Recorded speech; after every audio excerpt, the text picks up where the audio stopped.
ഞങ്ങൾ രണ്ടുപേരും വലിയ ആളാവുമ്പോ ഞങ്ങൾ 4 പേരും വലിയ ആളാവുമ്പോ നീ ഞങ്ങളെ മറക്കരുത്. ഇല്ല, ഞാൻ പറഞ്ഞില്ല.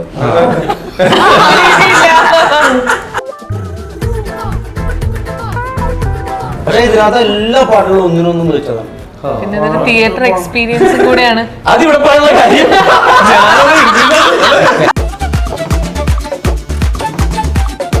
ഒറ്റക്ക് പോയത് എപ്പോഴാണ് യാത്ര? ഒറ്റയ്ക്ക് പോയത് ഞാൻ ചെറിയ സ്ഥലങ്ങളിലാ കേട്ടോ. നേപ്പാള് പോയിട്ടുണ്ട്, ഓസ്ട്രേലിയ പോയിട്ടുണ്ട്. ഞാൻ പച്ചാളത്ത് പോയിട്ടുണ്ട്.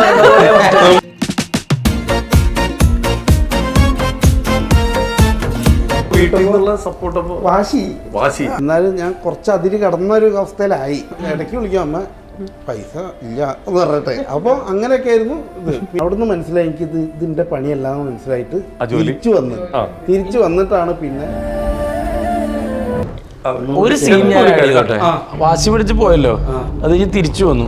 പിന്നെ ഒറ്റ കട്ട് നേരെ കിൽക്കത്തിലെ സീൻ എടുക്കുക. അമ്മ എവിടെ കാറ് എനിക്ക് വിശക്കടൂ.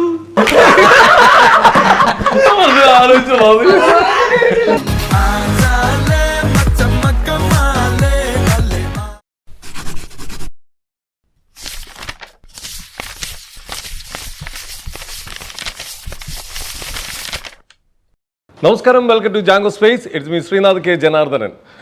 ഒരു നല്ല സിനിമ ഉണ്ടാവുന്നത് ഒരുപാട് നല്ല സിനിമാക്കാരും ഒരുപാട് നല്ല കലാകാരന്മാരും ഒത്തുകൂടുമ്പോഴാണ്. നമുക്ക് ഇഷ്ടപ്പെട്ട നമ്മൾ നെഞ്ചിലേറ്റിയ ഒരുപാട് നല്ല സിനിമാക്കാരും കുറേ കലാകാരന്മാരും കലാകാരികളൊക്കെ ഒത്തുകൂടുന്ന ഒരു അടിപൊളി സിനിമ വരികയാണ്. സിനിമയുടെ പേര് തന്നെ കൂടൽ എന്നാണ്. അപ്പോൾ സിനിമയുടെ വിശേഷം പങ്കുവയ്ക്കാൻ നമ്മളോടൊപ്പം ചേർന്നത് നമ്മുടെ സ്വന്തം ബിബിൻ ജോർജ് ആൻഡ് മെറീന മൈക്കിൾ, പിന്നെ ഈ പടത്തിന്റെ മ്യൂസിക് ഡയറക്ടർ നമ്മുടെ സ്വന്തം സിബു സുകുമാരൻ, ഇതിലെ വരികൾ എഴുതിയ നമ്മുടെ സ്വന്തം ഷിബു പുലർക്കാഴ്ച. അടിപൊളി. അപ്പൊ എന്തായാലും വെൽക്കം ടു യുവർ ഷോ. ഇതിൽ ഒറ്റ കാര്യം, ഈ പുലർക്കാഴ്ച പറഞ്ഞ നമ്മുടെ ട്രൂപ്പിന്റെ അല്ലേ, നാളമാട്ട് ടീമുണ്ട്. വൻ ടീമിന്റെ അകമ്പടിയോട് കൂടിയിട്ടാണ് ഈ സിനിമ വരുന്നത്. അപ്പൊ എന്തായാലും യാത്രയാണ് ഇതിന്റെ യാത്രയും അതുമായി ബന്ധപ്പെട്ടുള്ള നമുക്ക് എല്ലാവർക്കും ഇഷ്ടപ്പെട്ട ഇപ്പോഴത്തെ ട്രെൻഡിങ്ങിലായിരിക്കുന്ന കുറെ പരിപാടികളാണ്. ആദ്യമായിട്ടൊരു കാണിച്ചിട്ട് ഫസ്റ്റ് ട്രിപ്പ് പോയത് എങ്ങോട്ടാന്ന് ഓർമ്മയുണ്ടോ? കുഞ്ഞുനാളില് എനിക്ക് ഒന്ന് പ്രായോഗിക്കുന്നുണ്ട്. വീട്ടിൽ പറയാതെ ഒക്കെ പോകുന്ന ഒരു പ്ലാൻ എടുത്തൊരു ടൈമില്ലേ? വീട്ടിൽ പറയാതെ ഒരു സ്ഥലത്തും പോയിട്ടില്ല. ഇല്ല. ഓക്കെ, പട്ടായ പോയത് പോലും വീട്ടിൽ ആദ്യത്തെ യാത്ര എങ്ങോട്ടായിരുന്നു? ആദ്യത്തെ യാത്ര എന്റെ ഓർമ്മയില് ഞങ്ങള് ഈ ലാലേട്ടനില്ലേ, ഉണ്ണികളെ കഥ പറയാമല്ലോ, അതേപോലെ ഒരു ചേട്ടനുണ്ടായിരുന്നു ഞങ്ങൾക്ക്, സിനിക്കേട്ടൻ എന്ന് ഞങ്ങൾ വിളിച്ചോണ്ടിരുന്നത്. സിനിക്കേട്ടൻ ഞങ്ങളെ കുട്ടികളെ എല്ലാരെയും കൊണ്ട് ആദ്യമായിട്ട് ഫോട്ടോ വെച്ച് ബീച്ചിൽ പോയതാണ് ആദ്യത്തെ യാത്ര എന്റെ ഓർമ്മയിൽ. അതാണ് നമ്മുടെ ഫസ്റ്റ് ഒരു എക്സ്പീരിയൻസ്. അവിടെ നിന്ന് തുടങ്ങിയാണ്. അതെ, അവിടെ തുടങ്ങിയിട്ട് പോയതിൽ ഇപ്പൊ ഏറ്റവും ഓർമ്മകൾ തങ്ങിയിരിക്കുന്ന ഒരു സ്പേസ് ഏതാണ്? ദുബായിലാണ്. ദുബായിലെ പോകുന്ന അത് സ്ഥലത്തിലെ ഒരു ഉപരിയടാ. വ്യക്തികളുണ്ട് അവിടെ. എന്നെ ഭയങ്കരമായിട്ട് ഇഷ്ടപ്പെടുന്ന എന്റെ കൂട്ടുകാരായിട്ടുള്ള 2-3 പേരുണ്ട്. ഷാജൻ ഭായി, നൗഷാദിക, ഷെഫ്രി, അങ്ങനെ കുറെ പേരുണ്ട്. അപ്പൊ അവരുടെ അടുത്തേക്ക് ഗ്യാപ്പ് കിട്ടിയാൽ ഓടി പോവുക എന്നുള്ളതാണ് എന്റെ ഏറ്റവും വലിയ സന്തോഷം. ഓക്കെ, അപ്പൊ നമുക്ക് ഇഷ്ടപ്പെടുന്ന കുറച്ച് ആൾക്കാർ കൂടെ ഉള്ളതുകൊണ്ടും കൂടിയാണ് ആ സ്ഥലം. അതെ, അത് തന്നെയല്ലേ എല്ലാ കാര്യത്തിലും അല്ലേ? അല്ലെ, നമുക്ക് കംഫർട്ട് അല്ലാത്ത ഒരാളുടെ യാത്ര പോയി കഴിഞ്ഞാൽ ചിലപ്പോ അത് അതെ, സത്യം ഓർമ്മയിലുണ്ടാവും, നമ്മൾ ഡിലീറ്റ് ചെയ്യും. മെറിനെ കേട്ടോ അതുപോലെ ഇഷ്ടപ്പെട്ട ഒരു സ്പേസ് പോയാല്? ഞാൻ ആദ്യമായിട്ട് യാത്ര ചെയ്തത് കൊടൈക്കനാലാണ്. അത് സ്കൂളിൽ നിന്ന് ഇതേപോലെ. അത് ഫ്രഷ് സ്ഥലമാണ് കൊടൈക്കനാൽ, ഊട്ടി, മൈസൂര്. പക്ഷെ എന്താ പറയാ, ഞാൻ കോഴിക്കോട് ആ സ്ഥലം. അപ്പൊ ഞങ്ങള് എനിക്ക് തോന്നുന്നു ഒരു 4ാം ക്ലാസ് വരെയൊക്കെ സ്കൂളിൽ നിന്ന് കൊണ്ടുപോകല്ലോ. എപ്പോഴും ഈ പ്ലാനറ്റോറിയാണ്. പ്ലാനറ്റോറിയം തന്നെ ഈ 4 വർഷവും. പിന്നെ അത് കഴിഞ്ഞ് കുഞ്ഞിലൊക്കെ ഒരു 5th മുതൽ 10th വരെ ഒന്നും ഞാൻ അങ്ങനെ വീട്ടില് യാത്ര പോകണമെന്ന് പറയാറില്ല. അത്രയും പൈസ ഒന്നും ഉണ്ടാവില്ല, ടൂറിന് പോകാനുള്ള പൈസയൊന്നും ഇല്ല. പക്ഷെ +2 ഒക്കെ ആയപ്പോ അമ്മ തന്നെ പൊയ്ക്കോന്ന് പറഞ്ഞിട്ട് അങ്ങനെ വിട്ടിട്ടുള്ളത് കൊടൈക്കനാൽ. അപ്പൊ കോഴിക്കോട് നിന്ന് കൊടൈക്കനാൽ എന്ന് പറഞ്ഞ വലിയ കാര്യമല്ല. അതൊരു +2 പഠിക്കുന്ന സമയത്ത്. ഒറ്റക്ക് പോയത് എപ്പോഴാണ് യാത്ര? ഒറ്റയ്ക്ക് പോയത് ഞാൻ ചെറിയ സ്ഥലങ്ങളിലാ കേട്ടോ. നേപ്പാള് പോയിട്ടുണ്ട്, ഓസ്ട്രേലിയ പോയിട്ടുണ്ട്, US പോയിട്ടുണ്ട്. ഞാൻ പച്ചാളത്ത് പോയിട്ടുണ്ട്.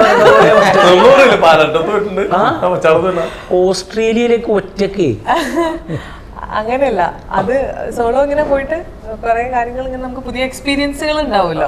ഓസ്ട്രേലിയ പോയപ്പോ കിട്ടിയ എക്സ്പീരിയൻസ് ഭയങ്കര നമുക്ക് ഭയങ്കര പ്രൈവസി എന്ന് പറയുന്ന സാധനം ഭയങ്കര എൻജോയ് ചെയ്യാൻ പറ്റും നമുക്ക്. എന്നുവെച്ചാൽ ആരും അത്ര ബോധേഡല്ല. ഇവിടെ സത്യം പറഞ്ഞു കഴിഞ്ഞാൽ ഇപ്പൊ ഒരു ഈ +2 ഡിഗ്രി ടൈമിലാണെങ്കിൽ പോലും ഒരു പൗഡർ ഇടുന്നതും പൊട്ട് തൊടുന്നതും വരെ ആൾക്കാരെ ശ്രദ്ധിക്കണം എന്ന് വിചാരിച്ചിട്ട് നടന്നൊരു കാലമുണ്ട് എനിക്ക്. അവിടെ നമ്മൾ എന്ത് ചെയ്താലും ആൾക്കാർ ബോധർ ചെയ്യാൻ പോകില്ല, അത് ലീസ്റ്റ് ബോധേഡ്. അപ്പൊ നമുക്ക് ഫ്രീ ആയിട്ട് നടക്കാം, നമുക്ക് എന്ത് കാര്യങ്ങളും ചെയ്യാം. നമുക്ക് ഒരു സ്ഥലത്ത് കുറച്ച് നേരം ഇരിക്കണം എന്ന് പറഞ്ഞാൽ പോലും ഇവിടെ ഇപ്പൊ നമ്മൾ പോകുമ്പോൾ റോഡ് സൈഡിലൊക്കെ ആരെങ്കിലും കുറെ നേരം ഇരുന്ന് കഴിഞ്ഞാൽ വെൽ ഡ്രസ്ഡ് ആയിട്ട് ഇരുന്ന് കഴിഞ്ഞു കഴിഞ്ഞാൽ നമ്മള് എന്ത് പറ്റിയെന്നൊക്കെ ആൾക്കാർ ഒന്ന് ബോധർ ചെയ്യില്ലേ. അവിടെ എനിക്ക് അങ്ങനത്തെ ഒരു ഇതൊന്നും തോന്നിയിട്ടില്ല. അങ്ങനെയൊക്കെ നമ്മള് യാത്രയിൽ ഓരോരുത്തർ കൂടെ കിട്ടുക, അത് ചില സൗഹൃദങ്ങളൊക്കെ അങ്ങനെയല്ലേ. ശരിക്കും ഇപ്പൊ വിംബ്രോയ്ക്ക് ഇദ്ദേഹത്തിന് അവിടെ നിന്ന് കിട്ടിയ ഇദ്ദേഹത്തെ കിട്ടി ഇദ്ദേഹത്തെ കിട്ടിയത് കട്ടപ്പന ഋതികോഷൻ എന്ന് പറഞ്ഞ സിനിമ എഴുത്ത് കിടക്കുന്നത്. അപ്പൊ ഞങ്ങള് കോട്ടുള്ളി എന്ന് പറഞ്ഞ സ്ഥലത്താണ് എഴുതിയത്.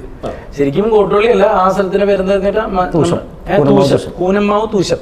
അവിടെ നിന്ന് വിഷ്ണു ഞാനും കൂടി എഴുതുകയാണ്. അപ്പൊ അവിടെ നിന്ന് ഊണ് കഴിക്കാനായിട്ട് ഞങ്ങള് കോട്ടുള്ളിയിൽ ഒരു ചേച്ചിമാരൊരു കടയുണ്ട്, കുടുംബശ്രീ ചേച്ചിമാരുടെ. അവിടെ ഭയങ്കര നല്ല ചോറും കിട്ടും, നല്ല ചാളവറുത്തം കിട്ടും. അതിനുശേഷം മുടി വെട്ടാൻ വേണ്ടിയിട്ട് അതേ കോട്ടുള്ളിയിലുള്ള ഒരു കടയിലേക്ക് ഞങ്ങൾ കയറി മുടിവെട്ടാൻ. അങ്ങനെ മുടിവെട്ടിയ ആള് നല്ല നാടൻ പാട്ടുകൾ പാടിയിട്ട പുള്ളി മുടിവെട്ടിയത്. മുടിവെട്ടിയത് ശരിയായില്ല, പക്ഷെ നാടൻ പാട്ട് വിഷ്ണുവിനൊക്കെ ഫ്രണ്ട്സില് ജയറാമേട്ടന്റെ പോലെ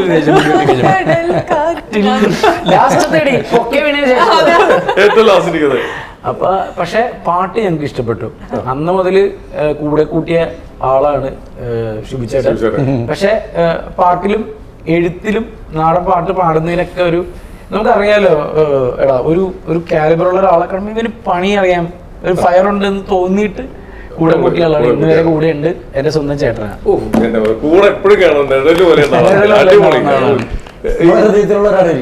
അതാണ് ഈ ശരിക്കും സിനിമാക്കാരാന്ന് പറഞ്ഞിട്ടാണോ പാട്ട് ഒച്ചത്തെ പാടാൻ പറയുന്നത്? ഇല്ല, അങ്ങനത്തെ ഒരു അസുഖം ഉണ്ടായിരുന്നു നാടൻ പാട്ട്. പുള്ളി എല്ലാവർക്കും അങ്ങനെ തന്നെയാണ്. ആ കടയില് പകുതി ആള് കേറാണ്ടായത് ഈ പാട്ട്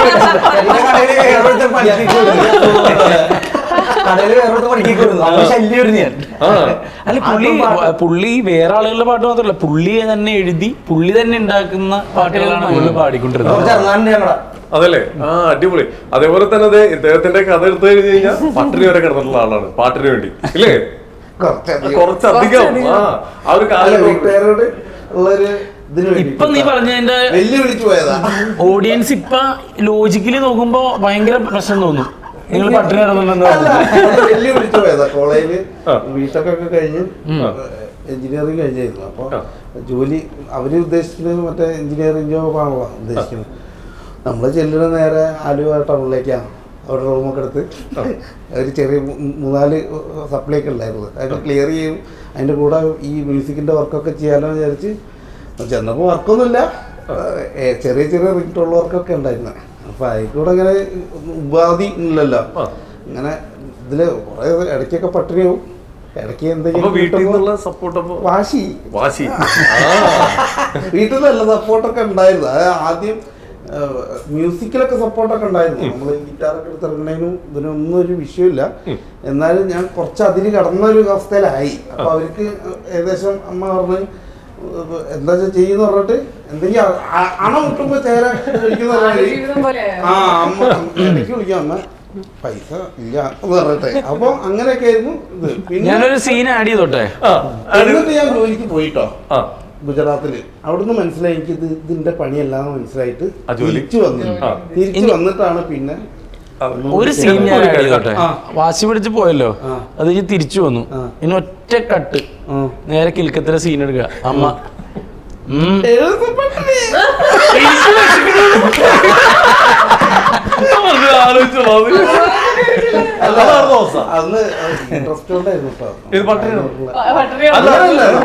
ഞാൻ വേറെ കാര്യം ചോദിക്കട്ടെ.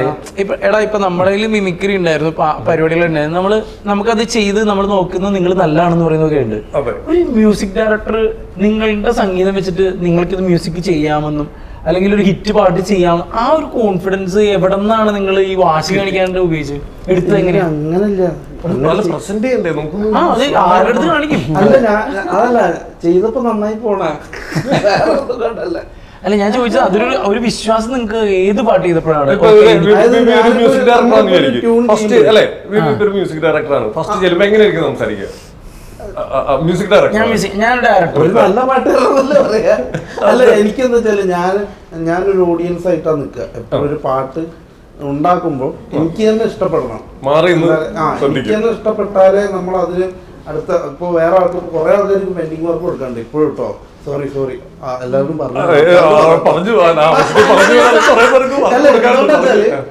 എനിക്ക് ഇഷ്ടപ്പെടുന്നവരെ ഞാൻ വർക്ക് ചെയ്തുകൊണ്ടിരിക്കുകയാണ്.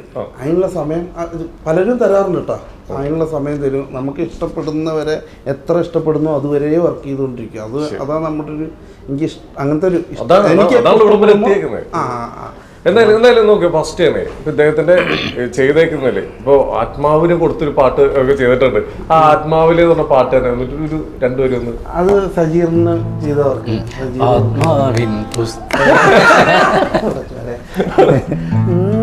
ആ വരി എന്ന് തന്നെ തുടങ്ങാം. ആത്മാവിലെ ആനന്ദമേ ആരാരും അറിയാതെ കാക്കുന്നു ഞാൻ, ആളുന്നൊരീ തീനാളമായി അലയുന്നൊരരി വേനൽ പ്രണയാർദ്രമേ നീ എൻ നെഞ്ചിൽ.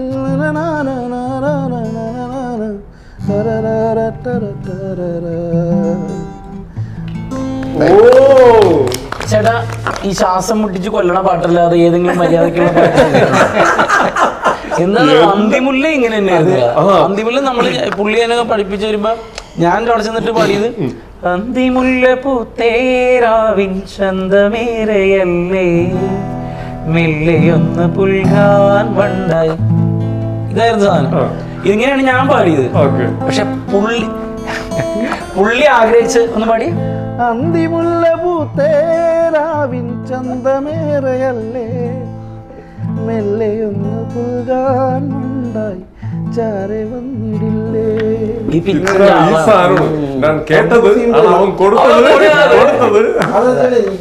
നമ്മള് കമ്പോസ് ചെയ്യുമ്പോ ഞങ്ങളൊക്കെ ഇരിക്കും. അപ്പൊ എല്ലാവരും കൂടി ഇരുന്ന് ഇതേമാതിരി ഗിറ്റാർ ഓടാൻ കുടിച്ച് ചെയ്യണതാണ്. അപ്പോൾ അതിന് ഇഷ്ടപ്പെടുന്ന സാധനം ചെയ്ത് പിന്നെ എനിക്ക് മോണിറ്ററിങ് കിട്ടിയാലും നമുക്ക് റെക്കോർഡിങ്ങിന് പാടുമ്പോൾ ഭയങ്കര സുഖം കേട്ടോ. വേറെ മോണിറ്ററിങ് കിട്ടിയാൽ ഭയങ്കര രസമാണ്. അപ്പോൾ നമ്മൾ ആ മൂഡിലിരുന്ന് ഇങ്ങനെ കമ്പോസ് ചെയ്യുമ്പോൾ തന്നനാനേ വരികൾ വരുമ്പോഴാണ് ഇതിന് കഷ്ടം വരുന്നത്. അന്തിമുല്ല ഇപ്പോൾ കുറച്ച് സ്ട്രെയിനായി.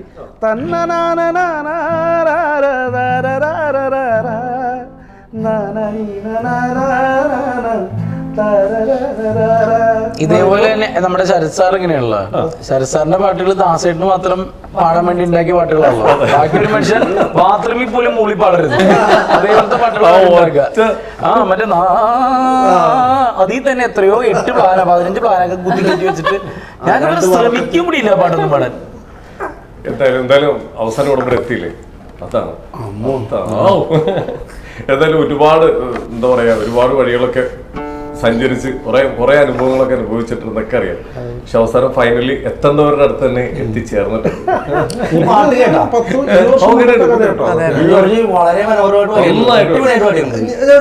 ഇതിനിടയിൽ എപ്പോഴാ പാട്ട് പഠിച്ചേ? ഞാൻ പാട്ട് ചെയ്യാത്ത ഡാൻസാ പാട്ട് ഫൈറ്റ് എല്ലാം ഇതെങ്ങനെയാണ് ഇതൊക്കെ എപ്പോ സംഭവിച്ചു? കലാഭവനിൽ ഞങ്ങൾ ഒരുമിച്ച് പഠിക്കുമ്പോൾ മിമിക്രി മാത്രം കോൺസെൻട്രേറ്റ് ചെയ്തിട്ടുള്ള അല്ല പാട്ട് എന്ന് പറയുന്നത് ശരിക്കും പഠിക്കുന്നതല്ല, പ്രാക്ടീസാണ്. പുള്ളി നല്ല പ്രാക്ടീസ് ഉണ്ട് പുള്ളി. എനിക്ക് റെക്കോർഡിങ്ങിന് വന്നപ്പോൾ ആദ്യം ഞങ്ങൾ സത്യം പറഞ്ഞ പതറിയിരുന്നു. സ്റ്റാർട്ടിങ്ങിൽ പുള്ളി ലോ പിച്ചിൽ ഇങ്ങനെ പ്രാക്ടീസ് ചെയ്യുന്നുണ്ടപ്പോൾ മഞ്ചാ അതേ കുറച്ച് കയറി പിച്ചാണ് വന്ന് വേണമെങ്കിൽ കുറയ്ക്കാട്ടോ നോക്കാം നമുക്ക് തന്നെ. അപ്പൊ അതെന്താ പാടാം എന്നിട്ട് പുള്ളി ഈ പിച്ചിലാണ് പാടിയത്. എന്നിട്ട് ഞാൻ ട്രാക്ക് ഇട്ട് പാടി തുടങ്ങിയപ്പോൾ മൂപ്പര് അന്തിമ ഈ സാധനം തന്നെ കിട്ടി. പാടിക്കോളി അടുത്ത പാടിക്കോളി തരേ അടിപൊളി. നമ്മള് അന്ന് മിമിക്രി ആയിരുന്നു കോൺസെൻട്രേറ്റ് ചെയ്യുന്നത്. പിന്നെ അവിടെ എങ്ങനെയാണ് എന്ത് പറ്റി എവിടെ നിന്നാണ് വഴിത്തിരി കൊടുക്കണേ? മിമിക്രി ആയിരുന്നെങ്കിലും അഭിനയിക്കാനുള്ള ആഗ്രഹമായിരുന്നല്ലോ ഞാനും നീയൊക്കെ അവിടെ ഉണ്ടായിരുന്നു. കാരണം കലാഭവനിൽ ചേർന്ന് കഴിഞ്ഞാൽ സിനിമയിൽ അഭിനയിക്കാന്നുള്ള അലിഖിത നിയമം എവിടെയൊക്കെയോ ഉണ്ടായി. ജയറാമേട്ടൻ പോയി, ദിലീപേട്ടൻ പോയി. അപ്പൊ അങ്ങനെ പിന്നെ നമ്മൾ എനിക്ക് തോന്നുന്നത് ആ സമയത്ത് ജിൻഡോ ചേട്ടൻ വരെ, നമ്മുടെ ഇപ്പോഴത്തെ ആങ്കർ ഒക്കെ ആയിട്ട് ജിൻഡോ ചേട്ടൻ, ഇപ്പൊ പ്രിൻസിലെ പുള്ളി നല്ല വേഷം ചെയ്തിട്ടുണ്ട്. ജിൻഡോ ചേട്ടനൊക്കെ ഇങ്ങനെ സിനിമയിൽ പോയ സമയമാണത്. അപ്പൊ ആക്ടർ ആവാൻ തന്നെ നമ്മൾ നിൽക്കുകയാണ്. അതിൽ വന്നു കഴിഞ്ഞപ്പോ നമ്മള് ചെയ്യേണ്ട കാര്യങ്ങൾ, അപ്പൊ എന്നോട് ആദ്യമായിട്ട് ഷാഫി സാറാണ് പറയുന്നത് ഡാൻസ് കളിക്കുമെന്ന് ചോദിച്ചു. ആ നായകനാക്കാന്ന് പറഞ്ഞേക്കണല്ലേ, അറിയോ ഇല്ലയോ ഞാൻ കളിക്കാം. എന്നിട്ട് ആൽവിൻ ചേട്ടൻ, അതിപ്പോഴും എനിക്ക് ഓർമ്മയുണ്ട്. അപ്പൊ ആൽവിൻ ചേട്ടൻ ഡാൻസ് കളിക്കോ ഇല്ലയോ എന്ന് ഇവർക്ക് അറിഞ്ഞുകൂടാ. ഞാൻ ആകെ ഗാനമേളയുടെ തുള്ളിയിട്ടല്ലേ ഉള്ളൂ. ഞാൻ ചെയ്യാന്ന് പറഞ്ഞിട്ട് ഗാനമേളയുടെ തുള്ളി വെച്ചിട്ട് ഞാൻ ഓക്കെ അടിച്ചേക്കുവാ. ആൽവിൻ ചേട്ടൻ പ്രൊഡ്യൂസർ ഇതൊന്നും നോക്കാണ്ട് രാമോജി റാവുല് മറ്റേ ഹൈദരാബാദിൽ സ്റ്റുഡിയോ എടുത്ത് വാടകയും കൊടുത്ത് ദിനേശ് മാസ്റ്റർ, നമ്മുടെ ഇവർക്ക് അമ്മ നല്ല എന്റെ എല്ലാ പാട്ടും ദിനേശ് മാസ്റ്ററാണ് കൂടുതൽ ചെയ്തേക്കുന്നത്. മാസ്റ്ററെയും വിളിച്ച് അവിടെ ചെന്ന് മാസ്റ്റർ വന്ന് കഴിഞ്ഞപ്പോ ആൽവിൻ ചേട്ടൻ എന്നോട് ഇങ്ങനെ പുള്ളി ഇങ്ങനെ കൈകൊണ്ടിടയ്ക്ക് ഇങ്ങനെ അടിക്കണം, മുഖം ഇങ്ങനെ ഇരിക്കുക. എനിക്ക് ശരിക്കും ഞാൻ അറിയോ? അപ്പൊ ഞാൻ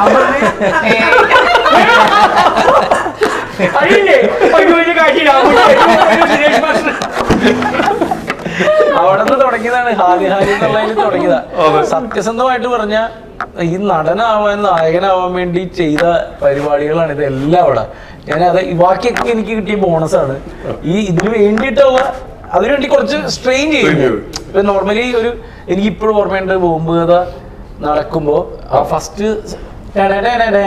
അത് ഞാൻ കളിച്ചു, വലിയ കുഴപ്പമില്ലാണ്ട് പോയി. ഇന്റർവെൽ ആയപ്പോഴേക്കും, അതായത് പാട്ടിന്റെ അനുചരണം എത്തിയപ്പോഴേക്കും ഒരു സ്റ്റെപ്പ് തെറ്റാൻ തുടങ്ങി. സ്റ്റെപ്പ് തെറ്റാൻ തുടങ്ങിയിട്ട് പിന്നെ പോട്ടാ തെറ്റലായി, ഭയങ്കര തെറ്റല്. തെറ്റിക്കഴിഞ്ഞപ്പോഴേക്കുണ്ടല്ലോ, ഞാൻ നിന്നോട് എപ്പോഴും പറയാറില്ല ചൈൽഡ്ഹുഡ് റീലോടും. അപ്പൊ ചൈൽഡ്ഹുഡ് പറഞ്ഞ് റീൽ ഓടിയപ്പോഴേക്കും ഞാൻ കരച്ചിലായി. ഞാൻ കരച്ചിലായിട്ട് മോറി ഞാൻ കരയാൻ തുടങ്ങി. കാരണം എനിക്ക് ഈ ചൈൽഡ്ഹുഡ് റീൽ ഓടിയ വലിയ പ്രശ്നമാണ്. കാരണം ഇല്ല നടക്കൂല പറ്റൂല എന്നുള്ള വാക്കുകളാണ് കൂടുതലിങ്ങനെ നമുക്ക് കേട്ടേക്കണം. കരഞ്ഞോണ്ടിരുന്നപ്പോഴേക്കും എന്നോട് ദിനേശ് മാസ്റ്റർ വിളിച്ചിട്ട്, ദിനേശ് മാസ്റ്റർ ഇപ്പോഴും എൻ്റെ സ്വന്തം അണ്ണനാണ്, ഞാൻ ഇപ്പോഴും കോണ്ടാക്ട് ചെയ്യുന്ന എൻ്റെ എല്ലാ കാര്യങ്ങളും അന്വേഷിക്കുന്ന മാസ്റ്ററാണ്. മാസ്റ്റർ എന്നോട് വിളിച്ചിട്ട് പറഞ്ഞു, ബിബിൻ, ഒരു ഉദാഹരണം പറഞ്ഞതാണ് പുള്ളി, കാതൽ കൊണ്ടേൻ ചെയ്യുന്ന സമയത്ത് ദിനേശ് മാസ്റ്റർ തന്നെയാണ് ആ പടം. ധനുഷിനെ ഇതുപോലെ എന്തൊക്കെയോ പറഞ്ഞിട്ട് ബുദ്ധിമുട്ട്, അവിടെ സെറ്റിൽ തന്നെ എല്ലാവരും ഇങ്ങനെ കളിയാക്കുന്ന പോലെ ഉണ്ടായിരുന്നു ഹീറോ ആയിട്ട് വന്നതിൻ്റെ. അപ്പൊ അങ്ങനെ കൊണ്ട് അന്ന് ഇതുപോലെ ഡാൻസ് വിഷമിച്ച ആളാണ് പുള്ളി. അന്ന് നമ്മൾ തന്നെ അവിടെ നിന്നേച്ചത്, നിങ്ങൾ ധൈര്യമായിട്ട് കളിക്ക്, ഒരു ദിവസം നിങ്ങൾക്കും വരുമെന്ന്. അങ്ങനെയാണ് എനിക്ക് പിന്നെ അങ്ങോട്ട് ഊർജം കിട്ടിയത്. ഇപ്പോഴും ഡാൻസ് എന്ന് പറയുന്നത് വലിയ പാട് തന്നെയാണ്, ഇൻഹിബിഷൻ ഉണ്ടാവും എപ്പോഴും. കാരണം ആളുകൾ നോക്കിയിരിക്കുകയല്ലേ. ഇതിനിടയിൽ അതിൻ്റെ ഒരു കോമഡി കൂടി പറയാം. ആ ഡാൻസ് കഴിഞ്ഞ് സന്തോഷമായിട്ടിരുന്ന് പിറ്റേ ദിവസം ചെന്ന് കഴിയുമ്പോഴേ അപ്പൊ അവിടെ ആരും ഇല്ലല്ലോ, നമ്മുടെ ഡാൻസേഴ്സ് മാത്രമേ ഉണ്ടായുള്ളൂ ഫസ്റ്റ് ദിവസം. സെക്കൻഡ് ദിവസം ഹൈദരാബാദ് അല്ലടാ, അവിടെ മറ്റേ ടൂറിസ്റ്റ് ഉണ്ടല്ലോ, ഏതോ മഹാഭാവി പറഞ്ഞ് പ്രഭാസിന്റെ പരിപാടി നടക്കാന്ന് പറഞ്ഞിട്ട് ഒരു കുറെ ആളുകൾ വന്നിട്ട് യാർ ഹീറോ പറഞ്ഞിട്ട് തെലുങ്കന്മാരാണ് എന്റെ കയ്യിൽ നിന്ന് പിന്നെ പോയി.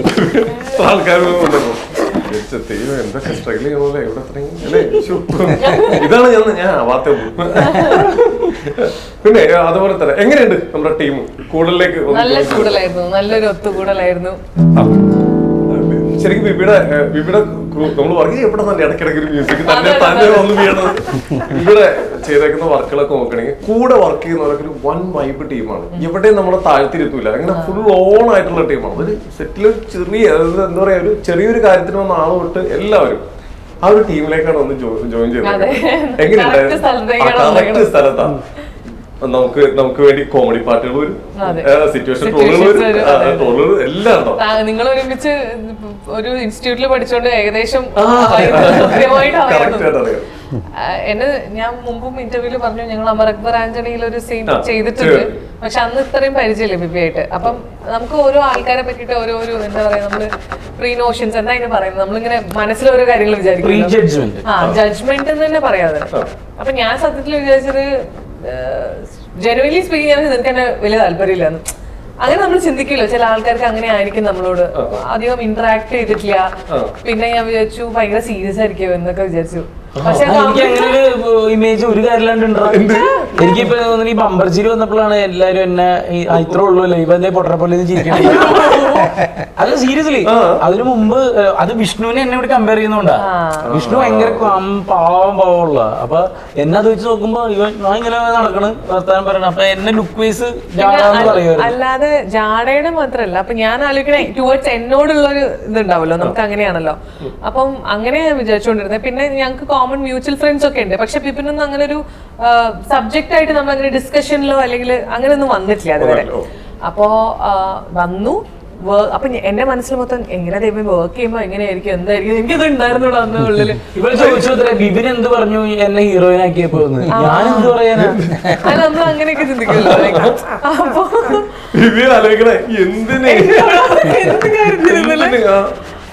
അപ്പം അങ്ങനെ വന്നു, വർക്ക് ചെയ്തു. എല്ലാ കാര്യങ്ങളാണെന്നുണ്ടെങ്കിലും നമ്മൾ ഡിസ്കസ് ചെയ്തിട്ടാണ് ചെയ്യണത്. ഇത് ഇങ്ങനെ ചെയ്താൽ ഓക്കെ അല്ലേ എന്നൊക്കെ. അപ്പൊ എനിക്ക് മനസ്സിലായി ഏകദേശം വൈബ് സെറ്റ് ആണെന്ന്. പിന്നെ നോക്കിയില്ല, കണക്റ്റഡ് ആയി. കാരണം കുറച്ചുകൂടെ വർക്ക് ചെയ്ത് ഇൻഡസ്ട്രിയിൽ കുറച്ചുകൂടെ എക്സ്പീരിയൻസ് എന്ന് ഞാൻ പറയില്ല, കുറച്ചുകൂടെ കണക്ഷൻസും കോൺടാക്ട്സും അല്ലെങ്കിൽ കുറച്ചുകൂടെ ഡിഫറെന്റ് ലെവലിൽ ഇരിക്കുന്ന ആൾക്കാരാകുമ്പോൾ കൂടുതൽ എനിക്ക് കിട്ടിയിരിക്കുന്ന എക്സ്പീരിയൻസസ് ഡിഫറെന്റ് ആയതുകൊണ്ട് തന്നെ എനിക്ക് അങ്ങനെ ഒരു ജഡ്ജ്മെന്റ് ഉണ്ടായിരുന്നു. നമ്മൾ ചിന്തിക്കല്ലോ അവര് ഈ സർട്ടൺ ആൾക്കാരുടെ അടുത്ത് മാത്രമേ അവർ കണക്റ്റഡ് ആവുള്ളൂ എന്നുള്ള സാധനം എനിക്ക് ഉണ്ടായിരുന്നു ഉള്ളിൽ. അത് എന്റെ പ്രശ്നമാണ്. പക്ഷേ അത് മാറ്റി തന്നു ആള്. എന്റെ ഏറ്റവും നല്ല പോസിറ്റീവും നെഗറ്റീവും ഒറ്റ കാര്യമാണ്, ഞാൻ എല്ലാവരും ഒരേപോലെ കാണുന്നു എന്നുള്ള. അത് തന്നെയാണ് എന്റെ നെഗറ്റീവ്. പോസിറ്റീവ് അതാണ്, എന്റെ അപ്പം പഠിപ്പിച്ചെന്ന പാടാണത്. പക്ഷെ അത് ഞാൻ കീപ്പ് ചെയ്യുന്നുണ്ട് ഇതുവരെ. പക്ഷെ അതുകൊണ്ട് എനിക്ക് ഒരുപാട് നെഗറ്റീവും വരും. അതൊരു ക്വാളിറ്റിയാണ് ശരിക്കും. എല്ലാവരും കൂടി ക്വാളിറ്റി ആക്കും, പ്രശ്നമാക്കും. അങ്ങനെ ഒരു അതെല്ലാം മാറ്റി തന്നു അല്ലേ? അടിപൊളി. എന്തായാലും ഇപ്പൊ ഇങ്ങനെ എല്ലാരും കൂടി വൈബ് ചെയ്യുമ്പോ കൂടെ പാട്ട് പാടാനും ഇതൊക്കെ ഇഷ്ടമല്ലേ അല്ലേ? എല്ലാം അങ്ങനെ അങ്ങനെ സെറ്റിൽ ഉണ്ടാവാറുണ്ടായിരുന്നു? ഫുൾ ടൈം പാട്ടായിരുന്നു. എനിക്ക് ഡയലോഗ് പോലും പറയാൻ പറ്റണ്ടായില്ല. ഓക്കെ, വേറെ പാട്ട് പാടും? ഇല്ല, മെറിൻ പാടും. പാടുമല്ലേ? ഇതിൽ 4 പേരും പാടും. അതാണ് ഈ കൂടുതലിന്റെ പ്രത്യേകത. അതാണ്. ഇവരെല്ലാരും പാട്ട് കേട്ടിട്ടുണ്ട്. മെറിനയുടെ പാട്ട് നോക്കുന്ന ഓക്കെ, എല്ലാരും സെറ്റാണ്. മെഴുതാൻ വൈകിയ ചിത്രകഥയിലെ ഒരു നായിക നീ, ഇന്നനുരാഗ തപോവന സീമയിൽ ഇന്നലെ വന്ന തപസ്വിനി നീ, ഹൃദയ സരസിലെ പ്രണയ പുഷ്പമേ ഇനിയും നിൻ കഥ പറയൂ.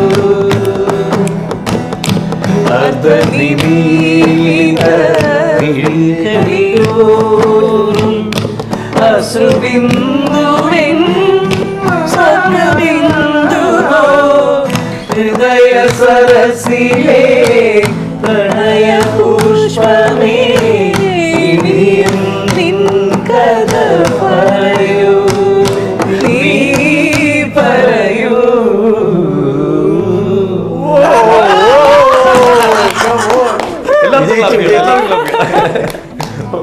ഈ അടിപൊളിയാട്ടോ, നന്നായിട്ട് ഞാൻ പറയാൻ തോന്നുന്നു. അടിപൊളിയായിട്ട് പറയുന്നത് നമ്മുടെ സൈഡിൽ വെച്ചു. ഇങ്ങോട്ട് തിരിച്ചു പുള്ളിക്ക് അത് ആ സമയത്ത് എടുത്താൽ മതി. വിഷമം പോലെ അടിപൊളി. ഷിബു ബ്രോന്റെ ഒരു പാട്ട്. അപ്പൊ വീണ്ടും മീരൊക്കെ ഇരിക്കുന്ന പോലെ ഇപ്പല്ല. അല്ല, വെടിക്കെട്ടിലെ പാട്ടല്ല.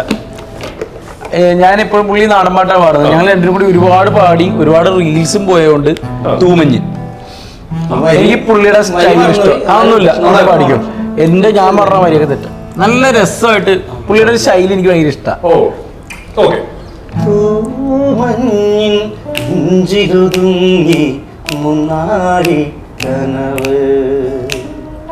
തേനോലും സാന്ത്വനമായി ആലോലം കാറ്റ്, സന്ധ്യാരാഗവും തീരവും വേർപിരിയും വേളയിൽ എന്തിനും വന്ന നീ പൂങ്കിങ്ങളെ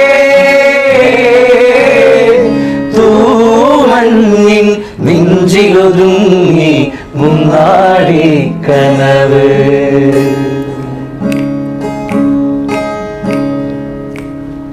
പൂത്തു നിന്ന കടമ്പിലെ പുഞ്ചിരിപ്പൂമൊട്ടുകൾ ആരാമപ്പന്തലിൽ വീണു പോയെന്നോ യാതൊന്നില്ലാതെ മാനസവീണമില്ലാതെ വന്ന മീനുകളും ഊഞ്ഞാൽ പാട്ടുമില്ലാതെ ഞാനിന്നേരാൻ എന്തിനും മുന്നിൽ വന്നു പരിതീർമണം തൂവൻ തിങ്കളേ.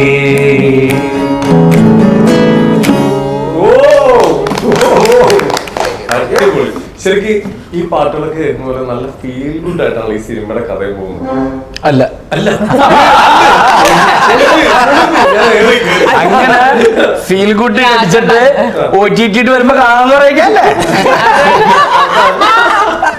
എടാ ഇത് ഫീൽ ഗുഡ് പടവേ അല്ല പക്ഷെ ഒരു ഫീൽ ഗുഡ് എന്ന് പറയുന്ന രീതിയിൽ ഇതൊരു നമ്മളൊരു എക്സ്പ്ലോർ ചെയ്യില്ല, ഒരു സ്ഥലം എക്സ്പ്ലോർ ചെയ്യില്ല. ആദ്യമായിട്ട് നമ്മളൊരു സ്ഥലത്ത് പോകുമ്പോൾ നമുക്ക് കിട്ടുന്ന, നമ്മൾ ആദ്യമായിട്ട് കോളേജിൽ പോവാണ്, അപ്പൊ നമുക്ക് അവിടെ എല്ലാം കൗതുകമായിരിക്കുമല്ലോ.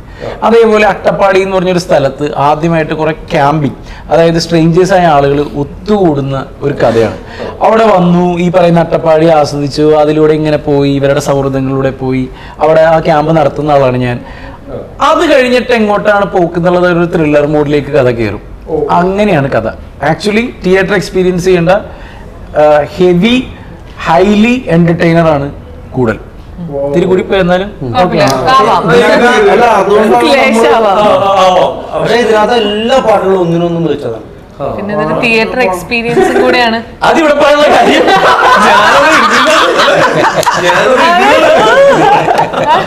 പുള്ളി മ്യൂസിക്കിന്റെ ആളായതുകൊണ്ടേ എന്ത് പറഞ്ഞാലും സ്കോറൊക്കെ കഴിഞ്ഞപ്പോഴേ ഡോൾബി അറ്റ്മോസ് തന്നെ അതെ കുറച്ചൊന്ന് ഈ പാട്ട് കണ്ടില്ലേ? എങ്ങനെയുണ്ട് എന്റെ ക്യാമറ വർക്ക്? എനിക്ക് ഏറ്റവും ഇഷ്ടമായ സൂപ്പർ. അസിയാണ് അത് ചെയ്യുന്നത്. ഭയങ്കര നമ്മളൊക്കെ ആ ഒരു സ്ട്രേഞ്ചേഴ്സ് ക്യാമ്പിൽ പോയിട്ടുള്ള ആൾക്കാർ നമുക്ക് പെട്ടെന്ന് കണക്ട് ആവും. ഹൈലി ടാലന്റ് ആയിട്ടുള്ള ക്രൂസാണ് നമുക്ക് കിട്ടിയത്. ഇപ്പൊ ക്യാമറ ഷെജീർ പപ്പയാണ്, കോസ്റ്റ്യൂമിന്റെ ഭയങ്കര ഡിഫറെന്റ് കോസ്റ്റ്യൂമാണ്. അത് ആദിത്യ നാണു. പിന്നെ നമ്മുടെ ഡയറക്ടറിന്റെ 2 പേരാണ്, ഷാഫി പിക്കാട്, ഷാനു കക്കൂർ. അങ്ങനെ എല്ലാം കൊണ്ടും നമ്മള് ഭയങ്കര ഹാപ്പിയാണ്. സിനിമ ഞാൻ കണ്ടതുകൊണ്ട് പറയാണ്, ഞാൻ കണ്ടു പടം. അപ്പൊ എനിക്കിതിൽ തുടക്കത്തിൽ വളരെ ജെന്യൂൻ ആയിട്ട് പറഞ്ഞു കഴിഞ്ഞാൽ, തുടക്കത്തിൽ ഇത് എങ്ങനെ ഉണ്ടാവും, പുതിയ ആൾക്കാരാണ്, പുതിയ ക്യാമറമാനാണ്, ഈ ചേട്ടന്റെ പാട്ട് മാത്രമേ എനിക്ക് ശരിക്കും പറഞ്ഞ സത്യത്തിൽ പരിചയമുള്ളൂ. അപ്പോൾ എങ്ങനെ ഉണ്ടാവും എന്നുള്ള ഡൗട്ടൊക്കെ എനിക്ക് ഉണ്ടായിരുന്നു. ഞാൻ അഭിനയിക്കുമ്പോഴും എനിക്ക് ആ ഡൗട്ട് ഉണ്ടായിരുന്നു. ഈ കോസ്റ്റ്യൂം എന്റെ ശരീരത്തിൽ ഇട്ട് വന്നപ്പോഴും എന്തോ ചെയ്യാത്ത കുറ്റം ചെയ്യുന്ന പോലത്തെ ഒരു ഫീൽ ആയിരുന്നു എനിക്ക്. അതുകൊണ്ടാണ് ഞങ്ങൾ എപ്പോഴും മറ്റേ ബാർലി ചാർലി കൗണ്ടറൊക്കെ പറഞ്ഞുകൊണ്ടിരുന്നത്.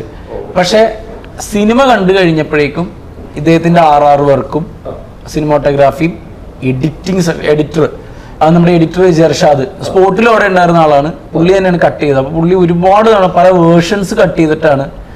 എഡിറ്റിംഗിൽ ഭയങ്കര സാധ്യതയുള്ള സിനിമ ആയതുകൊണ്ട് ആർട്ടിസ്റ്റുകളാണെങ്കിലും 3 ഹീറോയിൻസ് കൂടെ ഉണ്ട്. റിയ, നിയ, പിന്നെ അനു സിത്താരയുടെ സിസ്റ്റർ അനു സോനാര. അല്ല, ആളുടെ രണ്ടാമത്തെ നായികയായിട്ട് ആദ്യത്തെ പടമാണ്, അല്ലാതെ രണ്ടാമത്തെ പടമാണ്. ബാക്കി നീയൊക്കെ മുമ്പ് മൂവീസ് ചെയ്തു.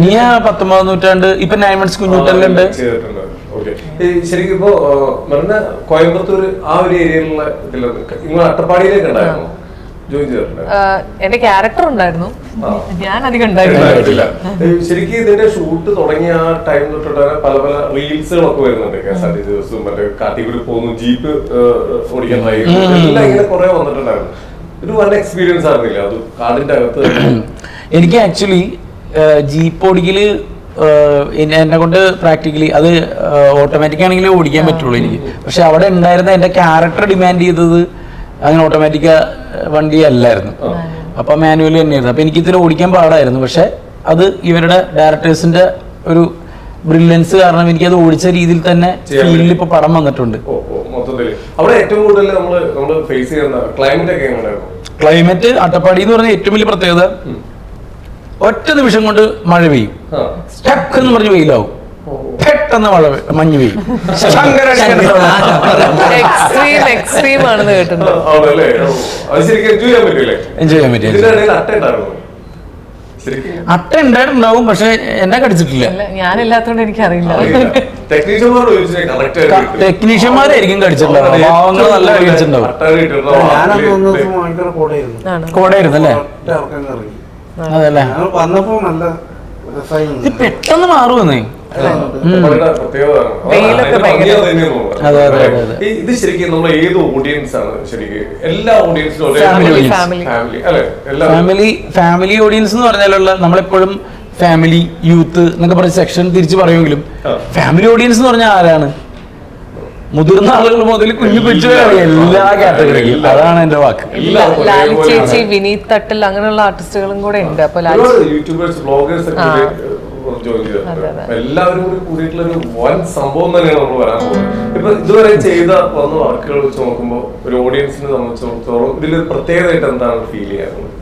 ഓഡിയൻസിനെ സംബന്ധിച്ചിടത്തോളം ഈ പറഞ്ഞ പോലെ അവർ പ്രതീക്ഷിക്കുന്ന ഒരു സിനിമയുണ്ട്. നീ ഇപ്പൊ പ്രതീക്ഷിച്ച പോലെ അതല്ലായിരിക്കും സിനിമ. അല്ല, നമ്മൾ ചിന്തിക്കുന്നതിന് ഓപ്പോസിറ്റ് ഞെട്ടലിനോട് ഞങ്ങൾ എല്ലാവരും വെയിറ്റ് ചെയ്യണം എന്തായാലും. അതെ, പിന്നെ എന്തായാലും നമ്മൾ വൈൻഡപ്പിലേക്ക് പോവാറായി. അതിന് മുമ്പ് നിന്റെ പാട്ട് എന്തായാലും വേണം. ഇഷ്ടമുള്ള വേറെ പാട്ട് പാടാം. ഞാനിപ്പോ മറ്റേ നിനക്കായി എന്നുള്ള പാട്ട് ഇനി പാടൂല. കേന്ദ്ര സർക്കാർ നിരോധിച്ചു. ദേശീയതലത്തിൽ പ്രഖ്യാപിക്കണം. അവിടെ ബമ്പർച്ചിരിയിലേക്ക് ഇരുന്നിട്ടാ വന്ന ആർട്ടിസ്റ്റുകൾ, ഓരോ ഗസ്റ്റുകളൊക്കെ വന്നിട്ട് ഇത് തന്നെ പറഞ്ഞപ്പോ നസീർക്ക് ഇങ്ങനെ